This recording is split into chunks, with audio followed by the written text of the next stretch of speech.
संतोष देशमुख हत्या प्रकरणाच्या संबंधाने सातत्याने बोलणारे सुरेश धस हे धनंजय मुंडे यांना 4.5 तास भेटले की 4.5 मिनिटं भेटले, हा मुद्दा महत्त्वाचा नाही आहे. मुद्दा हा महत्त्वाचा आहे की या सगळ्या धामधुमीमध्ये सुरेश धस असं करूच कसं काय शकतात. कधी ते नाशिकला जातात, सोमनाथ सूर्यवंशी हत्या प्रकरणामध्ये पोलिसांना माफ करा म्हणून सांगतात, तर कधी ते अचानक धनंजय मुंडेंच्या घरी जाऊन भेटतात. ही संदिग्धता ते का निर्माण करत आहेत? या सगळ्या प्रकाराने ते बीडच्या जनतेचा विश्वास गमावत आहेत.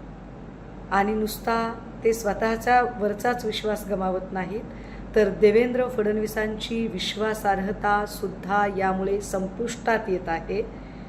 आत्ता आम्हाला असं वाटतंय की धस साहेबांनी जो सो कॉल्ड लढा उभा केला होता, तो लढा नसून फक्त आणि फक्त या निमित्ताने जो बीड जिल्हा संपूर्ण राष्ट्रवादीमय आहे, त्यात स्थानिक स्वराज्य संस्थांच्या निमित्ताने भाजपचा शिरकाव करण्यासाठी धस यांना मराठा नेता म्हणून एस्टॅब्लिश करणं आणि अगदी त्याच वेळेला देवेंद्र फडणवीसांची इमेज बाहुबली प्रस्थापित करणं, एवढंच त्यांना करायचं होतं. ते काम त्यांचं फत्ते झालेलं आहे. त्यामुळे आता आपण कुणाच्या गळ्यात गळे घालून भेटलो काय आणि कुठे गेलो काय याने काय फरक पडतो असं त्यांना वाटत असावं.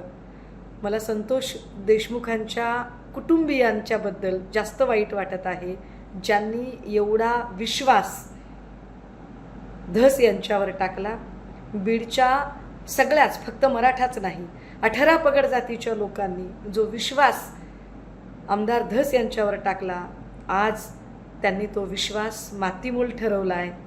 आम्हाला हे अत्यंत खेदाने म्हणावं लागते की गंगाधर ही शक्तिमान आहे. लोकशाही मराठी ऐका, पहा, जागरूक रहा.